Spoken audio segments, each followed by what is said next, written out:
For the past 20 years, Ruth Hennessian has been a bird breeder and pet store owner in Rockville, Maryland. She's now written a book called Birds on the Couch, the bird shrink's guide to keeping Polly from going crackers and you out of the cuckoo's nest. If you could put a little red warning label on each parrot cage, what would it say? I am a bird. I have my own thoughts. I have my own way of expressing myself. I'm verbal. I will make noise. I will see what's going on in your household and have an opinion about it. Tarzan, stop it. You can hear yourself. I will be in charge of your life if you let me be. You write, will you freak out if Polly screams during dinner parties? What if she learns to mimic your love-making cries and repeats them when your mother-in-law comes for a visit? Can't be. Oh, can be. If you decide to get a bird, you have to watch what you say around it.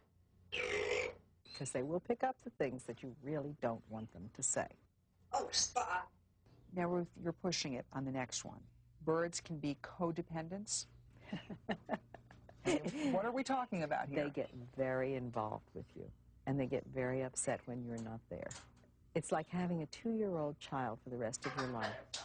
And by the way, the rest of their lives can be a very long time. If taken care of properly, the bigger birds can live up to 100 years. And that's just fine with Connie Pavlinac. She and her husband Gary are the proud parents of 3 birds. And Connie makes sure all of her birds' needs are taken care of. First, their meals. Connie spends at least an hour and a half each day chopping fruits and vegetables for the older birds, then mixing formula for the baby, making sure it's not too hot and hand-feeding him. Then another hour and a half sweeping floors and scrubbing and cleaning cages. And twice a week there are the showers, followed by a fluff drive. And they have emotional needs. Hi. They need to be talked to. They need to be held.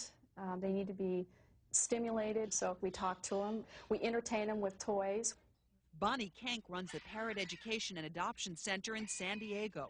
In the last 2 years, she has taken in more than 100 unwanted birds, including this conure whose owner couldn't tolerate her constant screaming and kept her in a covered cage in a dark room for 6 years.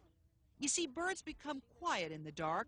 With nothing to do and nothing to see, little Audrey turned on herself and started plucking out her own feathers. It's really very, very sad that people just don't understand what they're getting into when they get a bird. Conures are relatively noisy birds. How often, Bonnie, do you see a problem result because of an impulse purchase?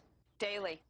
That's how we end up with most of our birds. Parrots are the worst impulse purchase in the world, and they're so frequently purchased on impulse because they're so beautiful and they're so endearing in pet stores.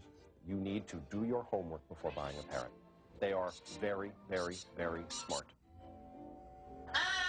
They have very, very long memories. Okay. Thank you. Bye-bye.